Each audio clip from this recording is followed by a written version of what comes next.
बिस्मिल्लाहिर्रहमानिर्रहीम। स्टूडेंट्स, आज हम थर्मोकेमिस्ट्री का पहला लेक्चर लेके आए हैं। थर्मोकेमिस्ट्री जैसे नाम से ही ज़ाहिर है, थर्मो मींस हीट और केमिस्ट्री मींस केमिकल रिएक्शन। तो किसी भी रिएक्शन में जो हीट इन्वॉल्व होती है उसकी स्टडी थर्मोकेमिस्ट्री कहलाती है।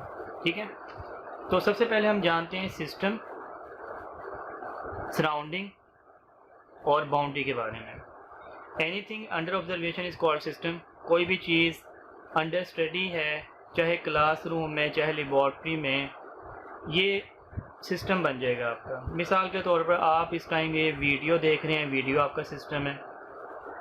आप अगले ही लम्हे बुक को देखेंगे, बुक स्टडी करेंगे, बुक आपका सिस्टम बन जाएगा। एनीथिंग अंडर स्टडी आपका सिस्टम है। Surrounding, anything which is not a part of system, जो सिस्टम नहीं है वो सराउंडिंग है। और सिस्टम और सराउंडिंग अगर दोनों आप मिला दें तो ये बन जाता है यूनिवर्स। मिसाल के तौर पर ये वीडियो आपका सिस्टम है। इस वीडियो से बाहर जो कुछ है, सूरज, तारे, आसमान, ये तमाम सराउंडिंग बन जाएगी। सिस्टम तीन किस्म का हुआ करता है: open, closed, isolated. Open system जिसमें मैस एनर्जी दोनों एक्सचेंज कर सकें। मिसाल के तौर पर इवेपोरेशन का अमल है। एक बीकर आपके पास मौजूद है, क्या होगा, बीकर से वेपर्स वाटर के उड़ेंगे और हवा में शामिल हो जाएंगे, तो मैस भी जा रहा है। एट द सेम टाइम यहाँ से एनर्जी भी आगे जा सकती है। अगर आपने यही बीकर धूप में रखा है तो बाहर से एनर्जी या हीट अंदर आ सकती है। तो आप देखें, एनर्जी भी ट्रांसफ़र हो रही है और मैस भी ट्रांसफ़र हो रहा है। ये ओपन सिस्टम होता है। Mass and energy both can exchange. Close system में only energy can exchange, energy transfer होगी लेकिन मैस ट्रांसफ़र नहीं हो सकता। मिसाल के तौर पर एक बलून है और आपने इसे बंद कर दिया है, इसमें हवा को, तो हवा तो अब इसमें कैद हो गई है, वो तो बाहर नहीं निकल सकती। लेकिन अगर आप इसे धूप में रखेंगे तो धूप की हीट इसमें शामिल हो जाएगी और ये फट जाएगा। हुआ असल में ये कि जब आपने इसे धूप में रखा तो इसमें हीट आ गई, एनर्जी आ गई, और इस एनर्जी की वजह से जो एयर थी अंदर उसकी एनर्जी बढ़ गई, काइनेटिक एनर्जी, उसने ज़्यादा प्रेशर लगाया और ये बलून फट गया। तो इसमें मैस एक्सचेंज नहीं हो रहा था जब तक ये क्लोज था, बंद था, लेकिन एनर्जी इसमें एक्सचेंज हो रही थी। और तीसरा सिस्टम है आइसोलेटेड सिस्टम। ना ही उसमें एनर्जी ट्रांसफ़र होती है, एक्सचेंज होती है, ना ही मैस एक्सचेंज होता है। इसकी एग्जांपल होती है इंसुलेटर। इंसुलेटर में आप अगर कोई चीज़ रख दें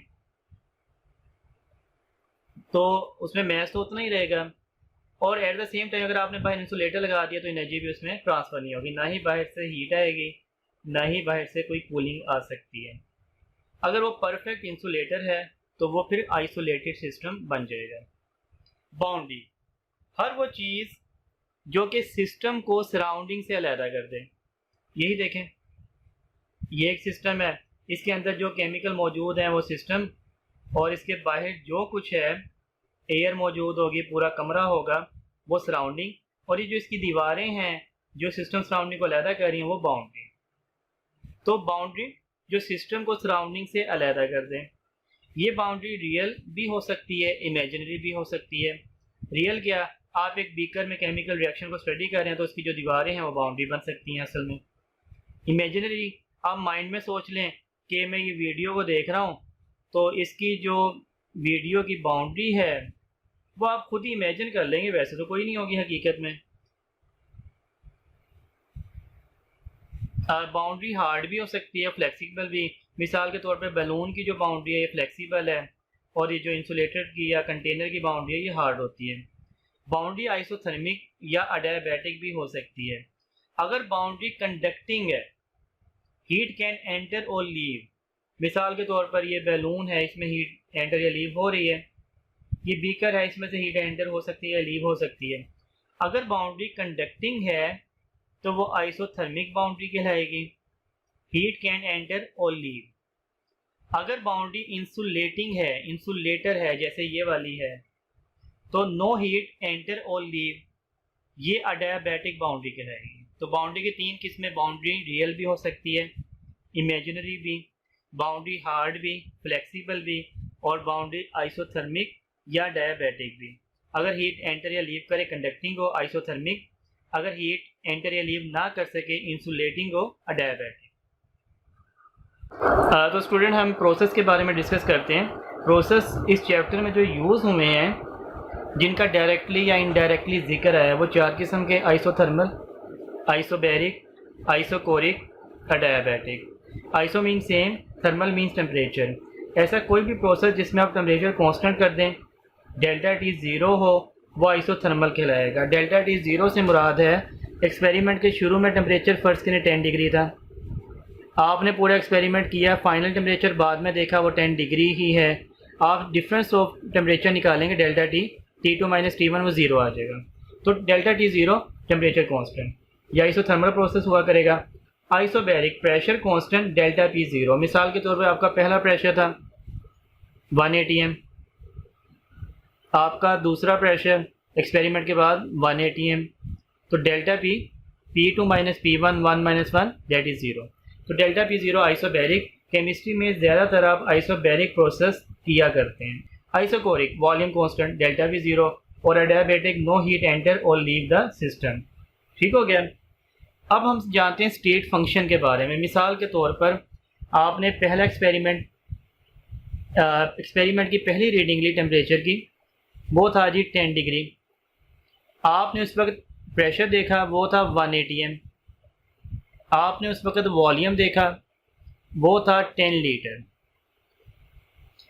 एक्सपेरिमेंट 1 घंटे चलता रहा। 1 घंटे के बाद एक्सपेरिमेंट ख़त्म हो गया। आपने फ़ाइनल टेम्परेचर देखा, फ़र्ज़ करें वो है 20 डिग्री। आपने फ़ाइनल प्रेशर देखा, वो है फ़र्ज़ करें 5 atm। और आपने फ़ाइनल वॉल्यूम देखा, वो है फ़र्ज़ करें 2 dm3। ठीक है। 1 घंटे के बाद आपने फ़ाइनल रीडिंग ले ली एक्सपेरिमेंट के एंड होने पर। अब कोई आपसे पूछे कि इस एक्सपेरिमेंट में जो 1 घंटे चलता रहा, डेल्टा टी की क्या वैल्यू है, चेंज इन टेम्परेचर, तो आप क्या करेंगे? आप T2 माइनस T1 का फार्मूला लगा देंगे। T2 है 20 माइनस T1 है 10। आपने ये 10 डिग्री आंसर निकाल लिया डेल्टा टी का। कोई आपसे पूछे डेल्टा पी का क्या आंसर है, आप P2 माइनस P1 का फार्मूला लगा देंगे। P2 है 5 माइनस 1 4 atm। कोई आपसे पूछे डेल्टा V का क्या आंसर है, तो आप V2 माइनस V1 का फार्मूला लगा देंगे। 2 माइनस 10 माइनस 8 लीटर। ठीक है, वॉल्यूम में कमी आ गई। तो आपने देखा delta T, delta P, delta we, आपने निकाल लिया change in temperature, pressure, volume सिर्फ 2 वैल्यू से। कौन कौन सी? पहली, दूसरी, इनिशियल और फाइनल। दरमियान में 1 घंटे क्या होता रहा, कैसे ये चेंज आए, इससे आपको कोई सरोकार नहीं है। तो ये जो डेल्टा टी या डेल्टा पी या डेल्टा वी हैं, ये हैं state function. State function system की वो प्रॉपर्टी है जो कि सिर्फ 2 वैल्यू की मोहताज होती है, इनिशियल और फाइनल।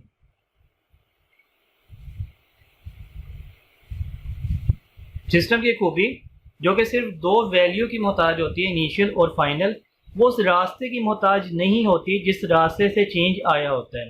ये तमाम स्टेट फंक्शन कहलाते हैं। इसके अलावा जो स्टेट फंक्शन इस चैप्टर में यूज़ हुए हैं, हम उन्हें देख लेते हैं।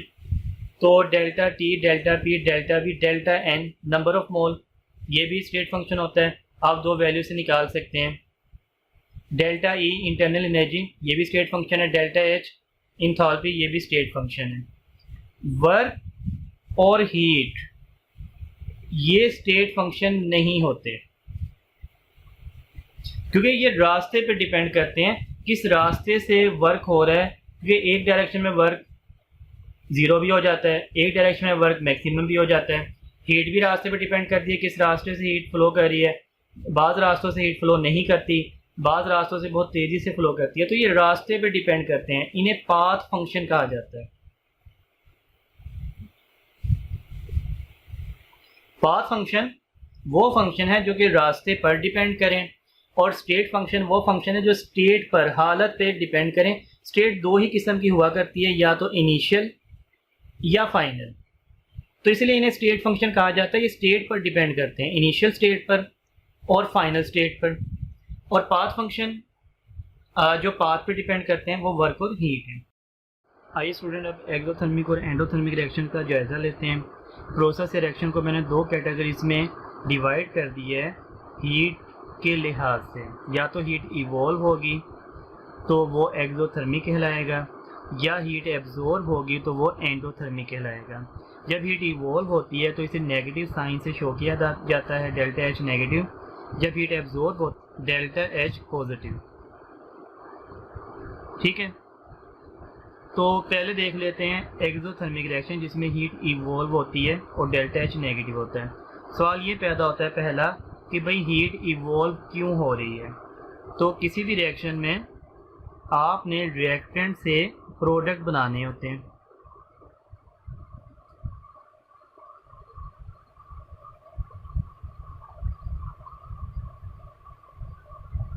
हर केमिकल की अपनी एक एनर्जी होती है जिसे इंटरनल एनर्जी कहा जाता है।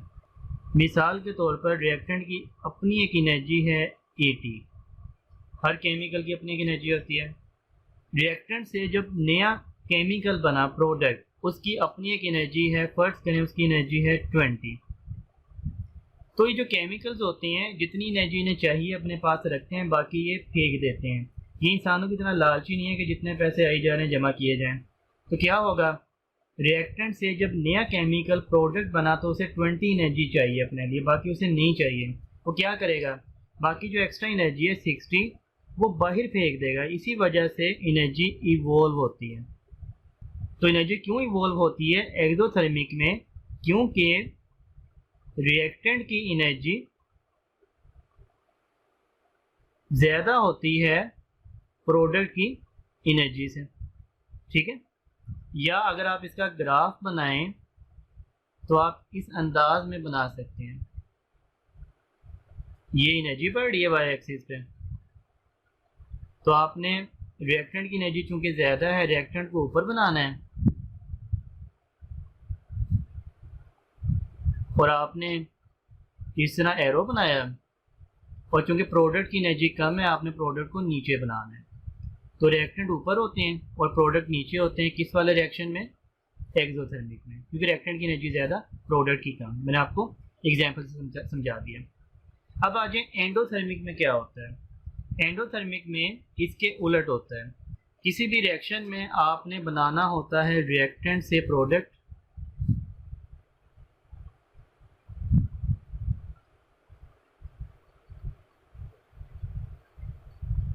हर केमिकल की अपनी एक एनर्जी होती है जिसे इंटरनल एनर्जी कहा जाता है।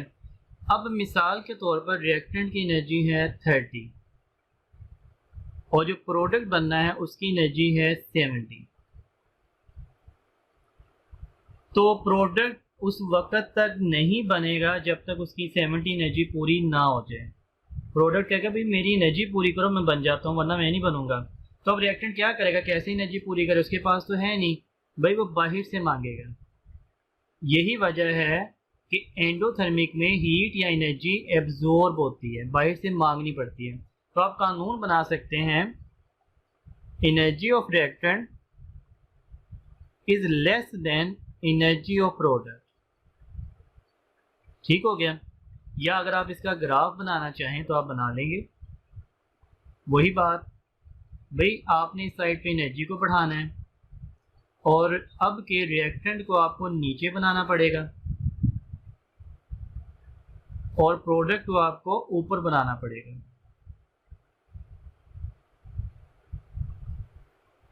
और एरो आपको रिएक्टेंट से प्रोडक्ट की जानी भी बनाना होता है।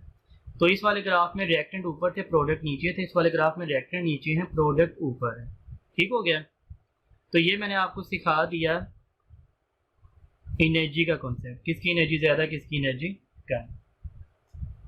दूसरा कॉन्सेप्ट है टेम्परेचर का।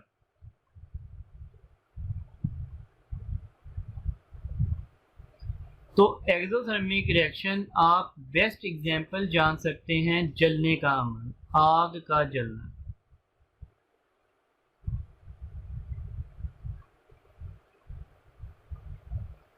और एंडोथर्मिक को आप बेस्ट जान सकते हैं इवेपोरेशन।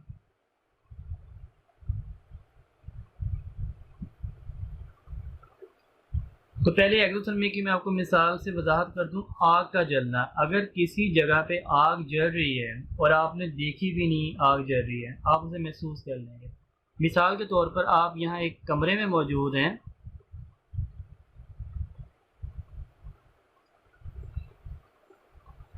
और साथ वाले कमरे में आग जल रही है, तो क्या होगा? आपको यहाँ से नज़र तो नहीं आ रही, लेकिन आप उसे महसूस कर लेंगे। कैसे भाई? टेम्परेचर की वजह से, टेम्परेचर में इजाफा या गर्मी आप महसूस करेंगे। तो जो एक्सोथर्मिक प्रोसेस होते हैं इनमें टेम्परेचर बढ़ जाता है हर जगह का। ये नहीं कि सिस्टम का बढ़ जाएगा सराउंडिंग का कम हो जाएगा, सराउंडिंग का बढ़ जाएगा सिस्टम का कम हो जाएगा, ऐसा नहीं है। एक्सोथर्मिक रिएक्शन में हर चीज़ का टेम्परेचर बढ़ जाता है। ये नहीं कि इसी कमरे का बढ़ेगा और इसका नहीं बढ़ेगा। भाई आग के जलने से हर जगह गर्मी बढ़ेगी, चाहे वो सिस्टम हो चाहे वो सराउंडिंग हो। अब बच्चे कंफ्यूज हो जाते हैं, वो कहते हैं कि पहले सिस्टम का टेम्परेचर बढ़ जाएगा, पहले बढ़ जाएगा बाद में कम हो जाएगा। बुक में ऐसे वर्डिंग में भी लिख दिया गया है, पहले बढ़ जाएगा बाद में कम हो जाएगा। आपने क्या याद रखना है? एक्सोथर्मिक में हर चीज़ का टेम्परेचर बढ़ना है, सिस्टम का भी सराउंडिंग का भी, बस आपने ये माइंड में रखना है। वो बुक में ऐसे समझाया गया है कि पहले सिस्टम का टेम्परेचर बढ़ेगा, जाहिर बात है इस कमरे में आग लगी है तो पहले ये कमरा ज़्यादा गर्म होगा ना, फिर ये अपनी हीट सराउंडिंग में फेंकेगा और सराउंडिंग में फेंकने के बाद ये वाला लेवल पे आ जाएगा। लेवल पे आना और चीज़ है, हर चीज़ लेवल पे आ जाती है। इस कमरे का टेम्परेचर और सराउंडिंग का टेम्परेचर लेवल पे आ जाएगा, लेकिन ओवरऑल पहले के मुकाबले में इस कमरे में भी गर्मी और इस सराउंडिंग में भी गर्मी पहले से बढ़ गई, क्योंकि जलने के अमल के बाद टेम्परेचर में इजाफा होता है, चाहे वो सिस्टम हो चाहे वो सराउंडिंग हो। ठीक है, तो आपने याद रखना है एक्सोथर्मिक में टेम्परेचर बढ़ना ही बढ़ना है हर चीज़ का। अब आ जाए एंडोथर्मिक में। मैं आपको इवेपोरेशन की एग्जांपल से समझा रहा हूँ। इवेपोरेशन कॉज कूलिंग आपने हमेशा पढ़ा है। इवेपोरेशन कॉज कूलिंग, कभी आपने ये नहीं पढ़ा evaporation cause cooling of system and not surrounding, या ये नहीं पढ़ा evaporation cause cooling of surrounding and not system. ऐसा नहीं होता भाई। कॉज कूलिंग से मुराद है हर चीज़ का टेम्परेचर कम हो जाना, चाहे वो सिस्टम हो चाहे वो सराउंडिंग हो। मतलब कि आपने एक बीकर में इवेपोरेशन का अमल करवाया तो इस बीकर में मौजूद पानी का टेम्परेचर कम हुआ, फिर वो बाहर से हीट मांगेगा और ये दीवारें भी ठंडी हो जाएंगी, तो हर चीज़ ठंडी होगी ना। तो इवेपोरेशन कॉज कूलिंग से मुराद है हर चीज़ का टेम्परेचर कम होना है। अब मैं इसे कंक्लूड कर रहा हूँ, मैं आपको एक नतीजा दे रहा हूँ।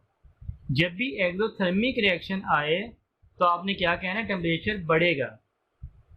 चाहे लिखा हो द टेम्परेचर ऑफ सिस्टम आप कहेंगे इंक्रीज, चाहे लिखा हो टेम्परेचर ऑफ सराउंडिंग आप कहेंगे इंक्रीज। जब भी एंडोथर्मिक आ जाए आपने क्या कहना है? टेम्परेचर कम होगा। चाहे लिखा हो टेम्परेचर ऑफ सिस्टम आप कहेंगे डिक्रीज, चाहे लिखा हो टेम्परेचर ऑफ सराउंडिंग आप कहेंगे डिक्रीज। ये माइंड में रखिएगा। अब मैं आपको एक और चीज़ समझाता हूँ, फार्मूला जो आप दोनों में इस्तेमाल करेंगे। भाई इसमें डेल्टा एच नेगेटिव क्यों लेते हैं, इसमें डेल्टा एच पॉजिटिव क्यों लेते हैं? तो डेल्टा एच का फार्मूला होता है एनर्जी या enthalpy of product minus enthalpy of reactant. आप हर जगह फार्मूला यूज़ कर सकते हैं। हमने पहली एग्जांपल बनाई, रिएक्टेंट की एनर्जी 80 थी, प्रोडक्ट की एनर्जी 20 थी। आप इसका डेल्टा एच निकालें, delta H is equal to product 20 minus reactant 80। क्या आंसर आ गया? -60। ये जो माइनस आया इसी वजह से इसके साथ माइनस लिखा जाता है। आप यहाँ पे देखें, डेल्टा एच निकालेंगे, energy of product 70 minus energy of reactant 30। क्या आंसर आ गया? 40 प्लस का। यही वजह है कि आप एंडोथर्मिक में हमेशा एंथैल्पी या एनर्जी को पॉजिटिव लेते हैं। आइए स्टूडेंट एक्सोथर्मिक और एंडोथर्मिक रिएक्शन से रिलेटेड कुछ क्वेश्चंस करते हैं। तो हमारे पास पहला क्वेश्चन है, hydrogen when react with oxygen it give water, delta H given है -285 किलो जूल पर मोल। तो यहाँ पे जो पर मोल है इससे मुराद है 1 मोल। ठीक है, पर मोल मीन्स 1 मोल की। ये तो 1 मोल फॉर्मेशन ऑफ वाटर की एंथैल्पी है, या आप कह सकते हैं 1 मोल हाइड्रोजन की कंबस्टन की एंथैल्पी, क्योंकि हाइड्रोजन ऑक्सीजन के साथ रिएक्शन ही कंबस्टन का अमल भी कहला सकता है।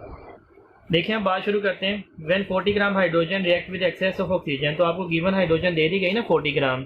तो यहाँ पे जो गिवन आपको दिया जाए इक्वेशंस वाले क्वेश्चंस में, आपने सबसे पहले उसके मोल निकालने होते हैं।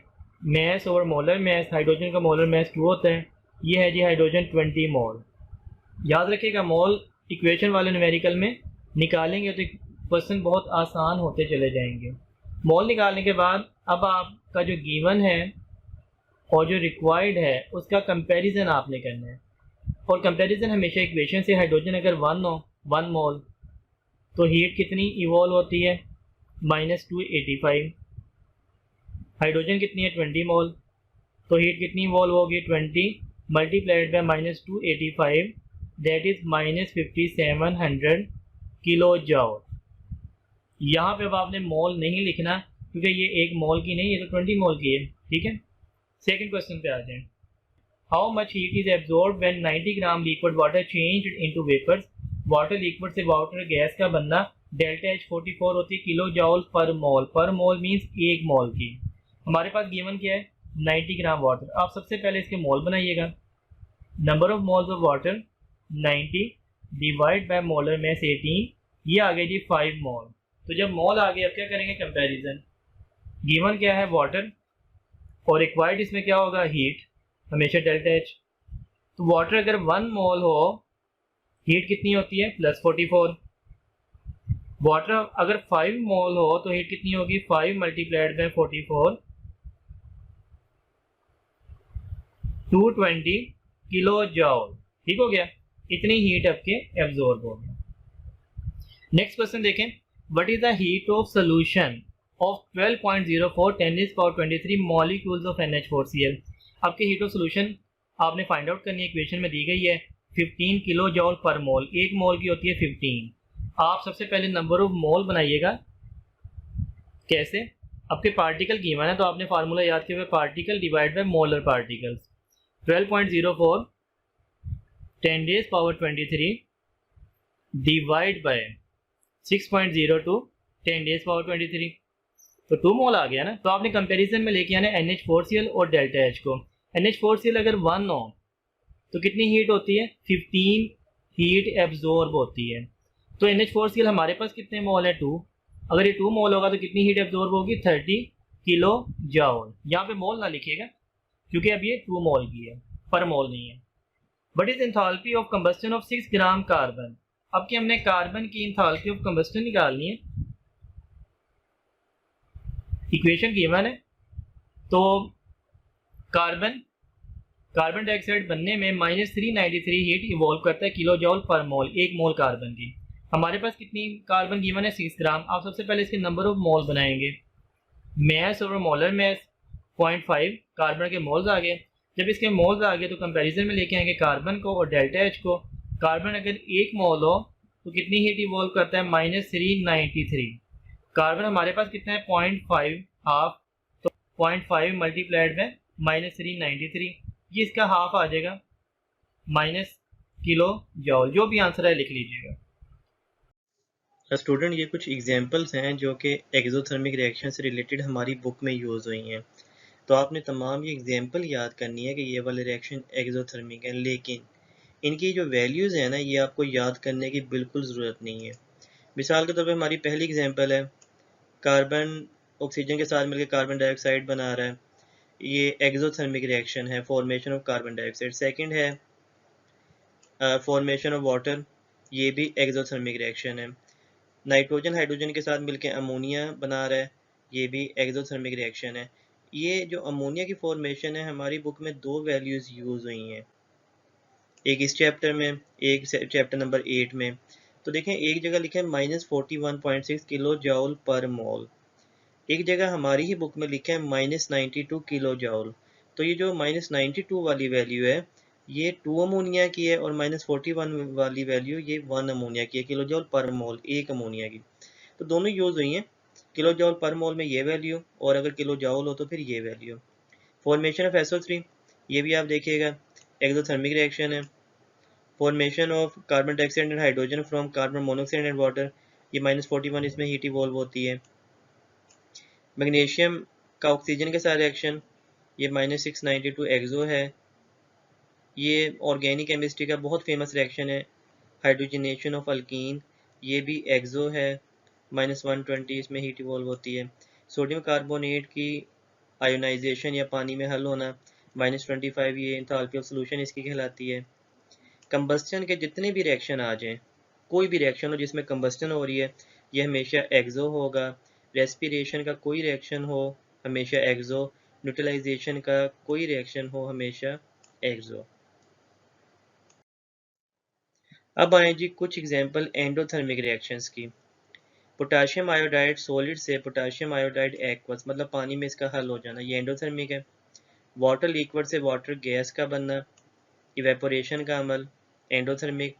अमोनियम क्लोराइड का पानी में हल होना, अमोनियम और क्लोराइड का अलहदा हो जाना, एंडोथर्मिक। नाइट्रोजन ऑक्सीजन का मिलकर नाइट्रिक ऑक्साइड बनाना, एंडोथर्मिक। और वाटर का डिकम्पोज हो जाना, ये भी एंडोथर्मिक। ठीक है स्टूडेंट, हमने डिस्कस किया इंथैल्पी डेल्टा एच नेगेटिव हो सकती है, पॉजिटिव हो सकती है। नेगेटिव होगी तो एनर्जी रिलीज होगी, रिएक्शन होगा एक्सोथर्मिक। आप इंथैल्पी से अंदाज़ा लगा लेंगे रिएक्शन एक्सो है या एंडो है, क्योंकि जब डेल्टा एच पॉजिटिव होगी तो एनर्जी एब्जॉर्ब होगी, रिएक्शन होगा एंडोथर्मिक। लेकिन स्टूडेंट, इस नेगेटिव और पॉजिटिव वैल्यू से स्पॉन्टेनियस या नॉन स्पॉन्टेनियस का अंदाज़ा लगाना शुरू कर देते हैं, वो बात गलत है। जिनकी डेल्टा एच नेगेटिव है वो लाजमी एक्सोथर्मिक है। एक्सोथर्मिक रिएक्शन अमूमन, ठीक है, स्पॉन्टेनियस हुआ करते हैं अमूमन, लेकिन हमेशा नहीं, नॉट ऑलवेज। अमूमन हुआ करते हैं, हमेशा नहीं। और एंडोथर्मिक रिएक्शन अमूमन नॉन स्पॉन्टेनियस हुआ करते हैं, हमेशा नहीं। स्पॉन्टेनियस नॉन स्पॉन्टेनियस का कॉन्सेप्ट या डेफिनेशन आप अपनी बुक में देख लीजिएगा, बहुत सिंपल है। जो खुद ब खुद हो जाए स्पॉन्टेनियस, जो खुद ब खुद ना हो नॉन स्पॉन्टेनियस। ये नेचुरल होते हैं, ये इरिवर्सिबल होते हैं, ये आर्टिफिशियल होते हैं, रिवर्सिबल हो सकते हैं। अब देखें, मैं आपको दो एग्जांपल देता हूँ जो कि हमारी बुक में मौजूद हैं। वाटर का लिक्विड से वाटर का गैस में तब्दील होना कौन सा अमल है? इवेपोरेशन है ना। इवेपोरेशन आपने पढ़ा स्पॉन्टेनियस होता है, खुद ब खुद होता है। आप जहाँ पे वाटर रखेंगे खुद ब खुद इवेपोरेशन होगी। At the same time evaporation का अमल जो स्पॉन्टेनियस था, ये एंडोथर्मिक भी होता है। इसकी डेल्टा एच की वैल्यू है +44 किलो जाउल पर मोल। तो आप देख रहे थे एक्सो स्पॉन्टेनियस हुआ करते हैं अमूमन, लेकिन ये वाला क्या है? एंडो और स्पॉन्टेनियस भी है। तो आप डेल्टा एच की वैल्यू से नहीं अंदाज़ा लगा सकते कि स्पॉन्टेनियस होगा या नहीं।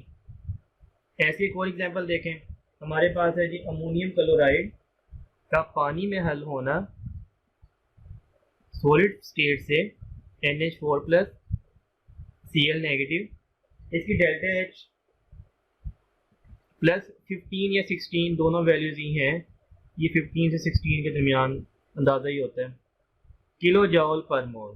तो ये रिएक्शन भी स्पॉन्टेनियस है और ये रिएक्शन भी एंडोथर्मिक है। तो ये ज़रूरी नहीं कि जो एक्सो हो हमेशा स्पॉन्टेनियस हो, जो एंडो हमेशा नॉन स्पॉन्टेनियस हो। ये स्पॉन्टेनियस एंडो, स्पॉन्टेनियस एंडो, ठीक हो गया। तो भाई डेल्टा एच से अंदाज़ा होता है एक्सो या एंडो का, स्पॉन्टेनियस या नॉन स्पॉन्टेनियस का अंदाज़ा डेल्टा एच से नहीं होता। फिर इनका अंदाज़ा किससे होता है? इनका अंदाज़ा होता है फ्री एनर्जी के कॉन्सेप्ट से, या इसे गिव्स फ्री एनर्जी भी कहा जाता है। डेल्टा जी से रिप्रेजेंट किया जाता है, गिव्स फ्री एनर्जी। इससे आप अंदाज़ा लगाते हैं रिएक्शन स्पॉन्टेनियस होगा या नॉन स्पॉन्टेनियस, इसकी वैल्यूज़ होती हैं। लेकिन ये हमारे कोर्स में नहीं है, बस आपने ये माइंड में रखना है, इसके अलावा आपने इसे स्टडी नहीं करना। बिस्मिल्लाहिर्रहमानिर्रहीम। स्टूडेंट्स, अब हम डिस्कस करेंगे बॉन्ड एनर्जी। बॉन्ड एनर्जी दो किस्म की हुआ करती है, या तो बॉन्ड ब्रेकेज एनर्जी या बॉन्ड फॉर्मेशन एनर्जी। दोनों सेम ही वैल्यू रखती हैं। बॉन्ड ब्रेकेज एनर्जी देखें क्या होती है। जब भी आप किसी केमिकल का एक मोल ले लें, इक्वेशन में जो लेफ़्ट साइड पे कोफिशिएंट होते हैं यही नंबर ऑफ मोल्स को रिप्रेजेंट करते हैं। तो एक हाइड्रोजन ले लें, किसी भी चीज़ के एक मोल में मौजूद तमाम बॉन्ड को तोड़ने के लिए जो एनर्जी चाहिए, जो ताकत चाहिए, वो कहलाती है बॉन्ड एनर्जी। मिसाल के तौर पर हाइड्रोजन के एक मोल में जितने भी बॉन्ड हैं, इसे तोड़ने के लिए, हर एटम को अलहदा करने के लिए 436 किलो जॉल पर मोल एनर्जी रिक्वायर्ड है। This is the bond energy of hydrogen.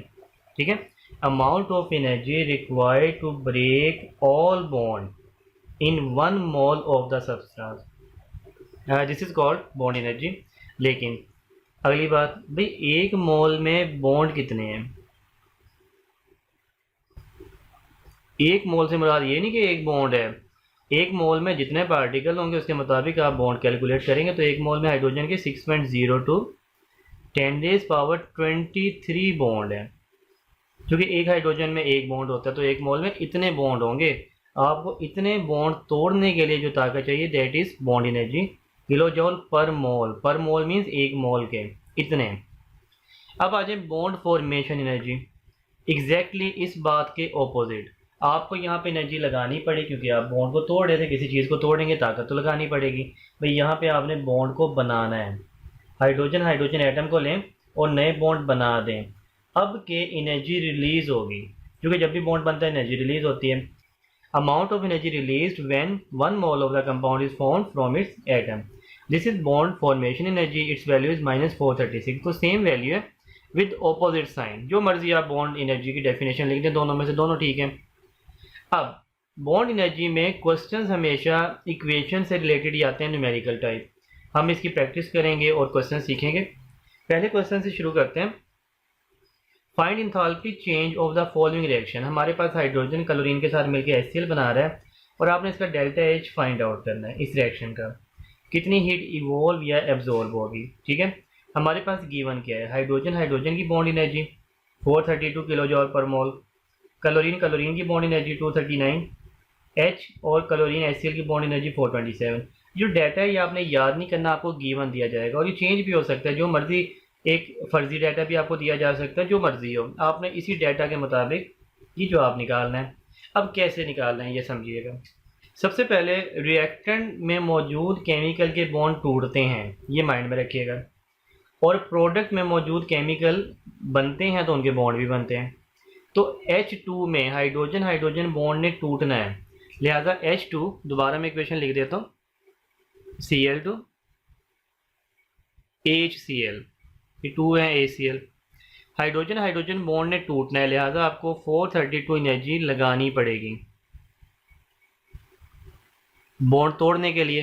Plus reactant में ही क्लोरीन है, क्लोरीन के बॉन्ड ने टूटना है रिएक्शन के दौरान, तो 239 इसकी बॉन्ड एनर्जी है, ये आपको लगानी पड़ेगी। अब आ जाए जी HCl में। HCl के बॉन्ड ने बंधना है और HCl के बॉन्ड की वैल्यू कितनी है 427। अब के 427 एनर्जी बनेगी, रिलीज होगी, इसीलिए साथ में माइनस लगाया क्योंकि रिलीज होनी है। वैसे भी आप फॉर्मेशन में जानते हैं माइनस लगता है, क्योंकि 2 HCl हैं लिहाजा 2 भी आपको लगाना पड़ेगा। ठीक हो गया। अब आप इसे ऐड कीजिए 239 432 और आप इसे मल्टीप्लाई कीजिए, ये आएगा 671 तकरीबन, ये आएगा -854। ठीक हो गया। अब यहाँ से एक चीज़ समझिएगा, बॉन्ड फॉर्मेशन एनर्जी ज़्यादा है, बॉन्ड ब्रेकेज एनर्जी कम है, तो आप दोनों का डिफरेंस निकाल लीजिएगा, आपका आंसर माइनस में आएगा, नेगेटिव। तो आंसर आ जाएगा delta H is equal to -91 kilo joule. अब इसमें समझने वाली बात क्या है, आप देखें आंसर आपका नेगेटिव में आया है, आप कह सकते हैं रिएक्शन क्या है, एक्सोथर्मिक, क्योंकि आंसर डेल्टा H का माइनस में आ गया, रिएक्शन है जी आपका एक्सोथर्मिक। क्यों? क्योंकि बॉन्ड ब्रेकेज एनर्जी थी 671 और बॉन्ड फॉर्मेशन एनर्जी थी -854 फॉर्मेशन एनर्जी। तो जब भी बॉन्ड ब्रेकेज एनर्जी कम हो बॉन्ड फॉर्मेशन एनर्जी से, तो रिएक्शन एक्सोथर्मिक हुआ करेगा। बॉन्ड फॉर्मेशन एनर्जी ज़्यादा हो, बॉन्ड ब्रेकेज एनर्जी कम हो, रिएक्शन क्या हुआ करेगा, एक्सोथर्मिक। ठीक है, तो आप बॉन्ड एनर्जी की वैल्यू से भी अंदाज़ा लगा सकते हैं रिएक्शन किस टाइप का है। क्वेश्चन देखें, find enthalpy of combustion of CH4। हमारे पास इक्वेशन है, CH4 ऑक्सीजन के साथ रिएक्ट करता है, कार्बन डाइऑक्साइड एंड वाटर बनाता है। आपने डेल्टा H कंबस्शन का फाइंड आउट करना है। डाटा हमारे पास क्या है, carbon hydrogen bond energy, oxygen oxygen bond energy, carbon oxygen bond energy, oxygen hydrogen bond energy. तो बात शुरू करते हैं। सबसे पहले आपने इस न्यूमेरिकल में इक्वेशन की मदद से ही बॉन्ड एनर्जीज की वैल्यूज़ पुट करनी है। तो इक्वेशन लिखना इसमें ज़्यादा ज़रूरी है। CO2 + 2H2O। अब CH4 में कार्बन हाइड्रोजन कितने बॉन्ड होते हैं? तो CH4 में कार्बन हाइड्रोजन के 4 बॉन्ड होते हैं।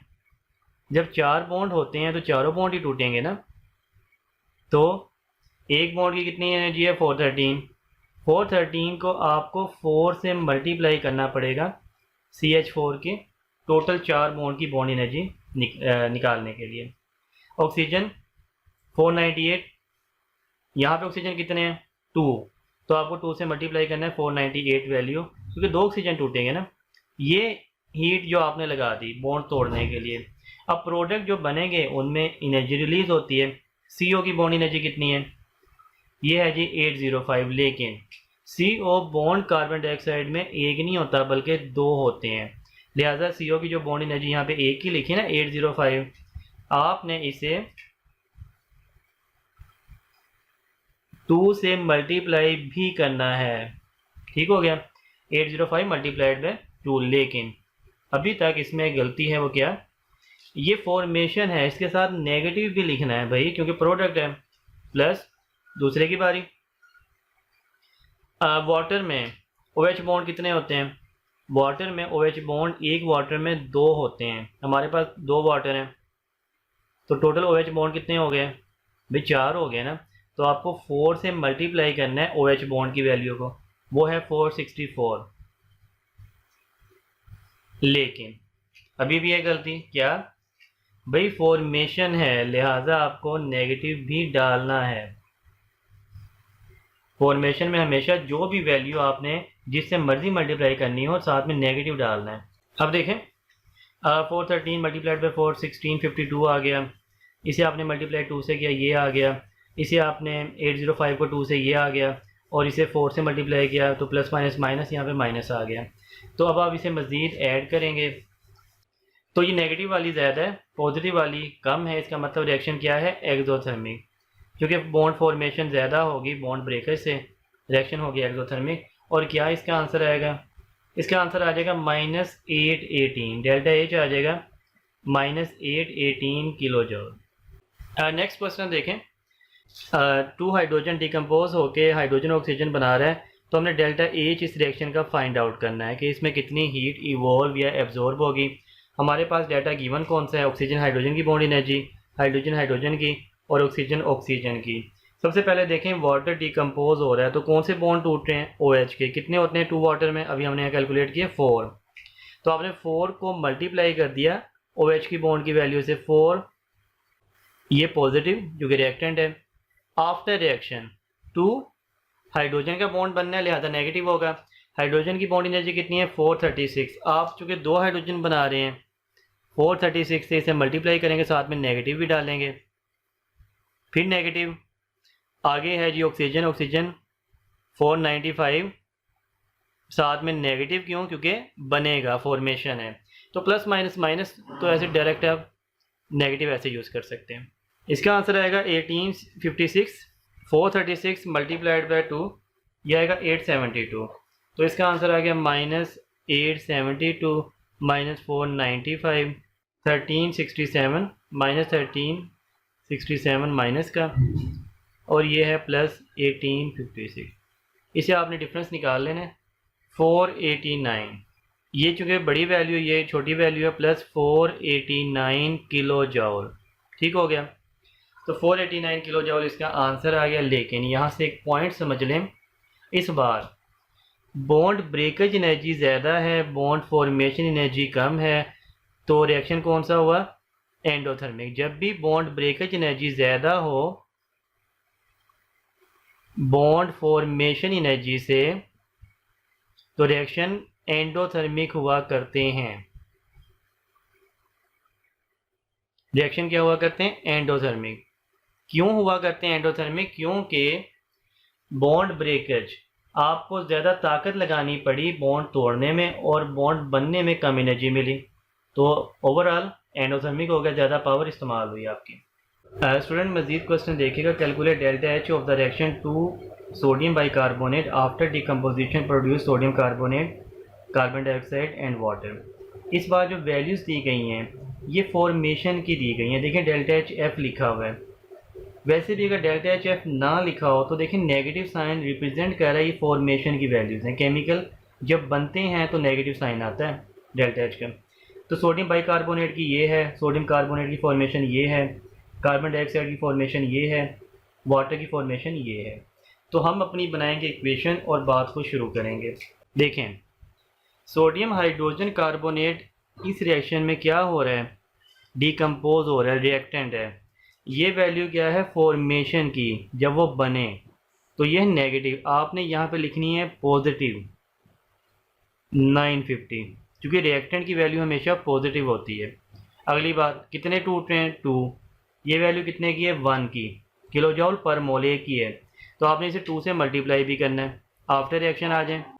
अच्छा अब देखिए Na2CO3 बन रहा है ना, प्रोडक्ट है, तो इसकी वैल्यू नेगेटिव में आपने लिखनी है प्रोडक्ट की। Na2CO3 फॉर्मेशन कितनी है -1130, तो आप लिखेंगे -1130। कार्बन डाइऑक्साइड बन रहा है, कितनी वैल्यू है फॉर्मेशन की -393, तो -393। वाटर बन रहा है, कितनी वैल्यू है फॉर्मेशन की -285, -285। तो आपने देखा पॉजिटिव ज़्यादा है नेगेटिव कम है। आप दोनों का डिफरेंस निकाल लें, ये डिफरेंस इन दोनों का आ जाएगा 92। तो पॉजिटिव 92 इसकी डेल्टा एच आ गई किलो जॉल। ठीक हो गया। तो ये एंडोथर्मिक रिएक्शन था। क्यों, कैसे अंदाज़ा हुआ, एक तो आंसर से अंदाज़ा हो गया है कि इससे पहले भी, क्योंकि इसकी ना बॉन्ड ब्रेकेज एनर्जी ज़्यादा है और बॉन्ड फॉर्मेशन एनर्जी कम है। ऊपर वाला क्वेश्चन देखिएगा, N2 + 3H2 after reaction ammonia formation की ये डेल्टा एच फाइंड आउट करनी है हमने। नाइट्रोजन नाइट्रोजन बॉन्ड एनर्जी, अब की बॉन्ड एनर्जी दी है, बॉन्ड ब्रेकेज एनर्जी कैसे पता चला, भाई पॉजिटिव साइन है तो बॉन्ड ब्रेकेज है, यहाँ नेगेटिव साइन थे बॉन्ड फॉर्मेशन थी। तो यहाँ अगर ना लिखा हो ना डेल्टा एच एफ, तो बॉन्ड एनर्जी से आपने अंदाज़ा लगा लेना कौन सी है, बॉन्ड ब्रेकेज है या बॉन्ड फॉर्मेशन है। देखें सबसे पहले नाइट्रोजन ब्रेक होगा क्योंकि रिएक्टेंट है, तो नाइट्रोजन की बॉन्ड एनर्जी 945। हाइड्रोजन ब्रेक होगा चूँकि रिएक्टेंट है, कितनी है HH की 436, लेकिन कितने से मल्टीप्लाई करना है, 3 हाइड्रोजन है 3 से। अमोनिया बनेगा चूँकि प्रोडक्ट है, तो नाइट्रोजन हाइड्रोजन की बॉन्ड एनर्जी दी है 391। सवाल यह है यहाँ किस से मल्टीप्लाई करना पड़ेगा 391 को। तो सोचें अमोनिया में नाइट्रोजन हाइड्रोजन बॉन्ड होते कितने हैं, 3 होते हैं ना, तो एक अमोनिया में 3 बॉन्ड टूटेंगे, 2 अमोनिया में कितने टूटेंगे 6। ठीक हो गया। लेकिन अभी भी यहाँ पर एक गलती, क्या, आपने नेगेटिव लगाना है हमेशा प्रोडक्ट की वैल्यू के साथ। तो ये अब इसका आंसर देख लेते हैं, लेकिन ये साथ में नेगेटिव है तो नेगेटिव वाला आंसर ज़्यादा आ गया, पॉजिटिव वाला कम है, तो रिएक्शन क्या होगा एक्सो। 93 इसका आंसर आ गया माइनस के साथ किलो जॉल। ठीक हो गया।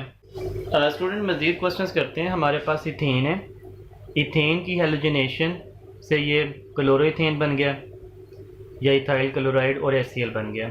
हमने इस रिएक्शन का डेल्टा H निकालना है, तो हमने काफ़ी प्रैक्टिस कर ली है कि आप किसी भी रिएक्शन का डेल्टा H उस रिएक्शन में मौजूद केमिकल की बॉन्ड एनर्जी से कैसे निकाल सकते हैं। तो हमारे पास है कार्बन हाइड्रोजन की बॉन्ड एनर्जी, कार्बन क्लोरीन की, क्लोरीन क्लोरीन की, हाइड्रोजन और क्लोरीन की। इथेन में तो कार्बन कार्बन बॉन्ड भी होते हैं, कार्बन हाइड्रोजन बॉन्ड भी होते हैं। यहाँ पे कार्बन कार्बन की बॉन्ड एनर्जी गिवन नहीं है, हमें चाहिए ही नहीं है।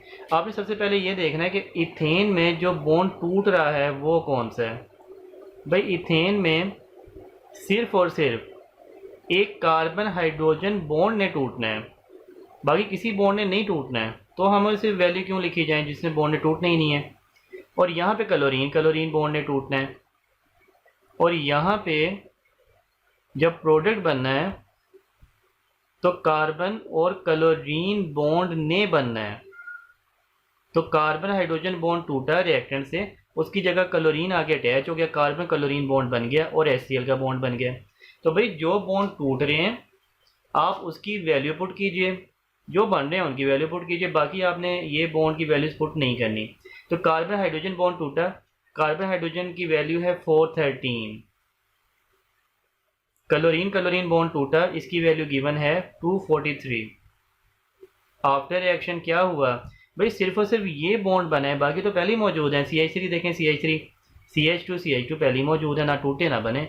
तो CCl बॉन्ड बना है और CCl बॉन्ड की है -346, माइनस खुद लगाएंगे क्योंकि प्रोडक्ट है। और HCl बॉन्ड बना है तो HCl की है -432। अब आप इन्हें ऐड करें, पॉजिटिव की आ गई 656 और नेगेटिव की आ गई -778। तो आप देखिए नेगेटिव वाली ज़्यादा है, इसका मतलब क्या होगा, एनर्जी रिलीज़ होगी। कितनी रिलीज़ होगी, इन दोनों का डिफरेंस निकाल लीजिए, -122 किलो जॉल इतनी एनर्जी रिलीज़ होगी, इसका डेल्टा एच इतना आ गया। नेक्स्ट क्वेश्चन देखें, carbon monoxide when react with water it produce carbon dioxide and hydrogen. तो कार्बन मोनोऑक्साइड की बॉन्ड एनर्जी गिवन है, कार्बन डाइऑक्साइड के एक बॉन्ड की बॉन्ड एनर्जी गिवन है और HH की बॉन्ड एनर्जी गिवन है। तो अब देखें, सबसे पहले कार्बन मोनोऑक्साइड क्या होगा, टूटेगा ना बॉन्ड, तो +1077 प्लस वाटर में OH बॉन्ड कितने होते हैं बताएं, वाटर में OH बॉन्ड 2 होते हैं, तो वाटर में OH बॉन्ड 2 टूटेंगे, लिहाजा आपको 2 से मल्टीप्लाई करना है। कार्बन डाइऑक्साइड बनेगा, कार्बन डाइऑक्साइड में कितने बॉन्ड होते हैं, CO 2 होते हैं ना, तो यहाँ पे एक ही वैल्यू है 805। आप इसे 805 को किससे मल्टीप्लाई करेंगे, 2 से, लेकिन साथ में नेगेटिव भी। फिर आपने देखें हाइड्रोजन बॉन्ड बन रहा है, तो हाइड्रोजन कितना है 436, साथ में नेगेटिव। अब आप इसे कैलकुलेट करेंगे तो अब आंसर आएगा, पॉजिटिव वाले का आंसर आ जाएगा 2005 और नेगेटिव वाले का आंसर आ जाएगा 2046। तो आपने देखा नेगेटिव वाला ज़्यादा है, इसका मतलब क्या होगा, रिएक्शन एक्सोथर्मिक कितना, डेल्टा एच आप इन दोनों का डिफरेंस निकाल लीजिए, ये आ जाएगा नियर अबाउट -41 किलो जॉल। ठीक हो गया। तो इस अंदाज में आप ये कैलकुलेशन करते हैं किस तरह हम बॉन्ड एनर्जी की मदद से पूरे रिएक्शन की इंथैल्पी निकाल रहे हैं। ठीक हो गया।